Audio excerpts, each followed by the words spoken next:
बिहार में विधानसभा चुनाव की आहट के बीच मुख्यमंत्री नीतीश कुमार आज अचानक पटना जिले के बाढ़ अनुमंडल के आत्मगोला प्रखंड पहुंच गए।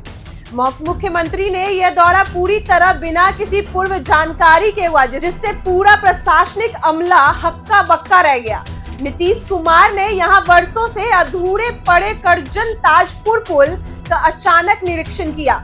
उन्होंने खुद पैदल चलकर पुल से पाया संख्या 7 से 11 तक की स्थिति देखी और काम में तेजी लाने की निर्देश दिया।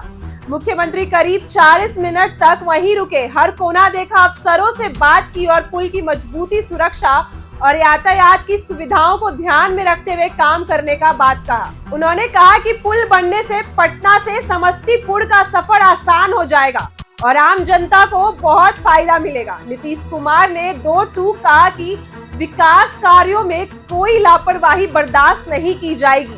अब बात करें बाढ़ इलाके की, तो यह क्षेत्र सिर्फ भौगोलिक रूप से नहीं बल्कि राजनीतिक रूप से भी बहुत अहम है। यहाँ की जनता विकास की बाट जो रही है और यह पुल इस इलाके के लिए किसी जीवन रेखा से कम नहीं।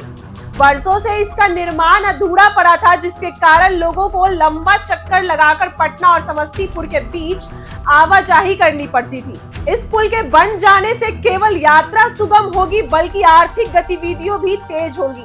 स्थानीय लोगों ने मुख्यमंत्री के दौरे को सराहा है। कई ग्रामीणों ने कहा कि अगर मुख्यमंत्री खुद मौके पर आकर निरीक्षण करेंगे तो कामों में तेजी जरूर आएगी।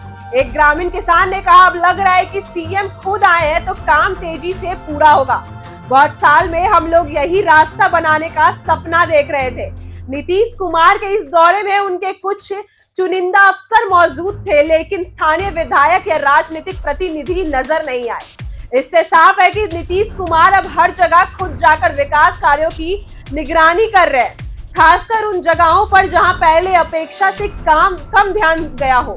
राजनीतिक जानकार मानते हैं कि बाढ़ क्षेत्र में नीतीश कुमार की सक्रियता 2025 के विधानसभा चुनाव को लेकर एक राजनीतिक चाल हो सकती है। यह दौरा सिर्फ एक पुल का निरीक्षण नहीं बल्कि एक राजनीतिक संकेत भी है कि सरकार अब हर इलाके में सक्रिय रूप से पहुंच रही है। नीतीश कुमार ने मौके पर मौजूद इंजीनियरों और निर्माण एजेंसी को 3 महीने के अंदर पुल का काम पूरा करने का सख्त निर्देश दिया।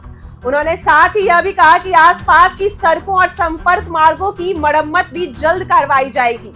इसके अलावा उन्होंने अधिकारियों से इलाके में बारिश और जल जमाव की स्थिति पर भी जानकारी ली और बाढ़ प्रबंधन की तैयारी की समीक्षा की। राजनीतिक हलकों में इस दौरे की सब खूब चर्चा हो रही है। खूब जानकार कहते हैं कि मुख्यमंत्री यह दौरा चुनाव से पहले उनकी सक्रियता और विकास पर ध्यान देने की नीति को दर्शाता है। वहीं कुछ यह भी मानते हैं कि नीतीश अब सुशासन बाबू की पुरानी छवि फिर से जनता के सामने लाना चाहते हैं, इसलिए वह खुद हर जिलों में जाकर निरीक्षण कर रहे हैं। साफ है कि नीतीश कुमार अब विकास को ही राजनीति का केंद्र बनाना चाहते हैं। उन्होंने यह संकेत दे दिया है कि अब काम में देरी नहीं चलेगी, चाहे वो कोई भी इलाका हो। मुख्यमंत्री के इस दौरे से बाढ़ की राजनीति एक बार फिर गर्मा गई है और चुनाव से पहले यह इलाका चर्चा का मुख्य केंद्र बन चुका है। अब सबकी नजर इस पर है कि पुल का निर्माण तय समय में पूरा होता है या नहीं और आने वाले चुनाव में इस इलाके की जनता किसे अपना प्रतिनिधि चुनती है। लेकिन इतना तो तय है कि नीतीश कुमार के इस दौरे ने सियासत की जमीन को हिला दिया और जमीनी स्तर पर काम करने का उनका यह अंदाज आने वाले दिनों में कई और इलाकों में भी देखने को मिल सकता है। ऐसी ही वीडियो क्लिप बने रहे हमारे साथ। आप देख रहे हैं इनसाइडर।